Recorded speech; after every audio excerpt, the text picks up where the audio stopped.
21st head coach in team history. And Ryan has been gracious enough to join us via Zoom today as he is up in Alberta. So, Ryan, first of all, want to welcome you to the Wheeling Nailers. Happy to have you here. You want to open with an opening statement?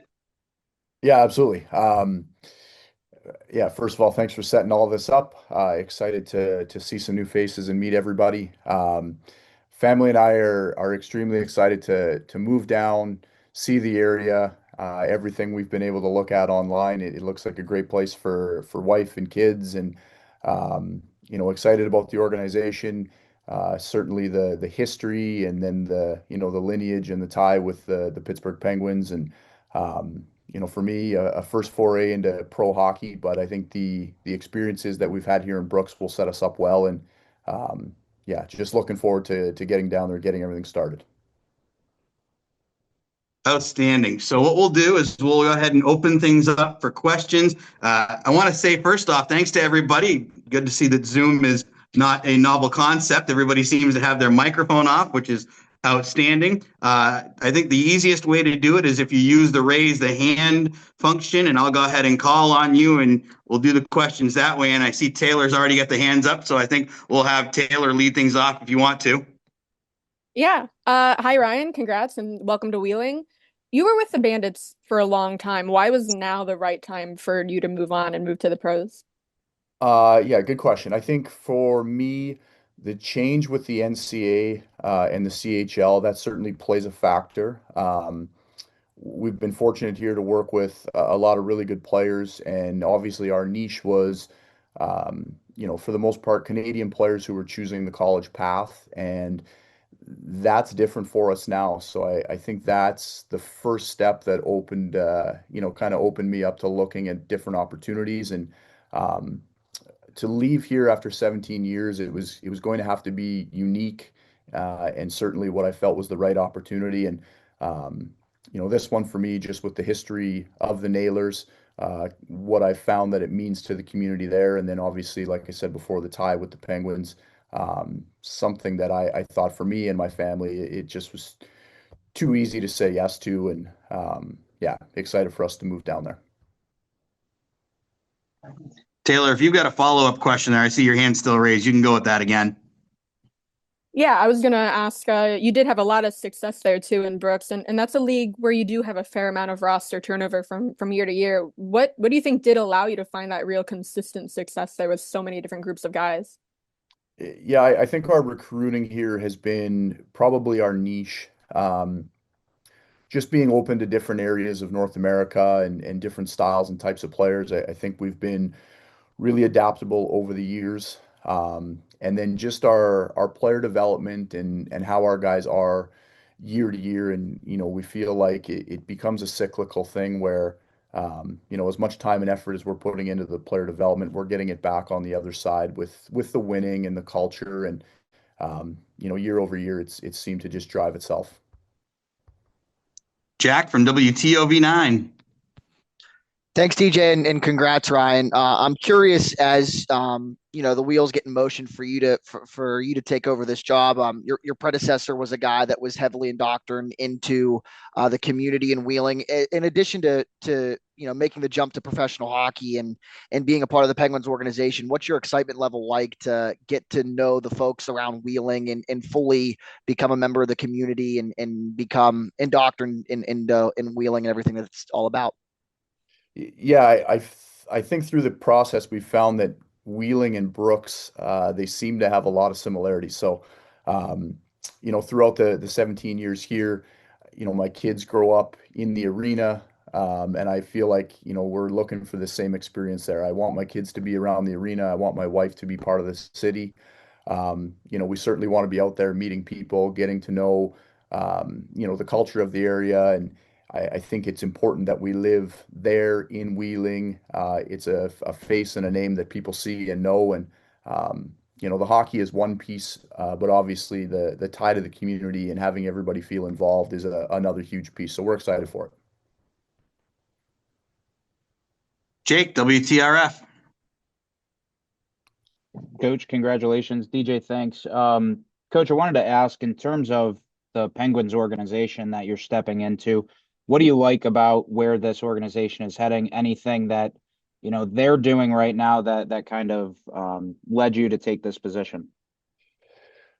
Yeah, I think just their top-down approach using, all three teams within the system and really explaining the importance of how they'll use both Wilkes and Wheeling as places that are important for player development and an actual expectation that, players from Wheeling can matriculate and they can get to the NHL and that it's an expectation. So I think that part's exciting to know that you have the ability to work with players and see them move on, both to the American League and to the NHL.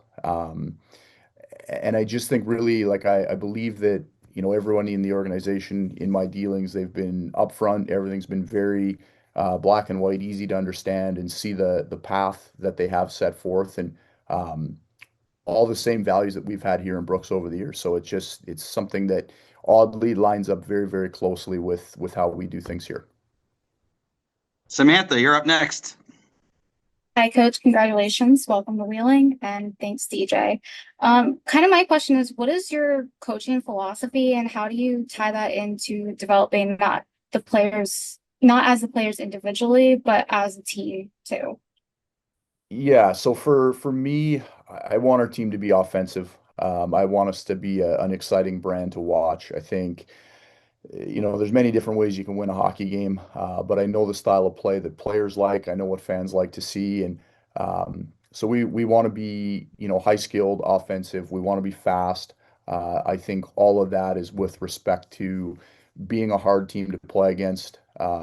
Certainly understanding the history of the team in the area. I want our intangibles to be really good, and I think that, overall, it's just being able to connect to the players one on one. You have to be able to prove to them that you're there for their individual development, and I think once you do that, I think you can get a pretty quick and easy buy into the team and the team's success and all the things that have to happen for that to take place. So hopefully we'll see exciting offensive hockey and a team that can put wins together. Back to Taylor. I listened to a podcast you did 2 years ago, and it sounds like you're passionate about video, even during practices. Is that still the case? And just what's your philosophy there? Yeah, for me, a lot's changed since I've had a son in the game and watching how he learns. And then just over the years, I don't think standing at a whiteboard is doing the justice that it used to do. So, here what we have is big screen TV in the middle of the benches. We've got our iPads with our live video. And I just think that instant feedback to be able to show players, whether it's team or individual development, the video is huge, especially in the moment. And I think if it slows a practice down, but we get more out of the day, I would rather that than just be out there doing, I guess mindless repetition where guys aren't getting the feedback. So, yeah, very, very big on video, especially at practice and day to day. I think that's probably the separator with a lot of teams is just the amount of time that you spend in the video room, whether it's with the team or the individual, and we'll certainly be doing a lot of that. Jack? Yeah, Ryan, what was the process like for you going through, the application interview process, talking to, how much communication did you maybe have with guys like Kyle and folks in the Penguins organization, and how did that balance out between maybe communication throughout the process with Brian and folks at the Nailers? Yeah, I was reached out to by the Penguins, asked if I was interested in a job in the organization, and really I was sitting in Disneyland with my family.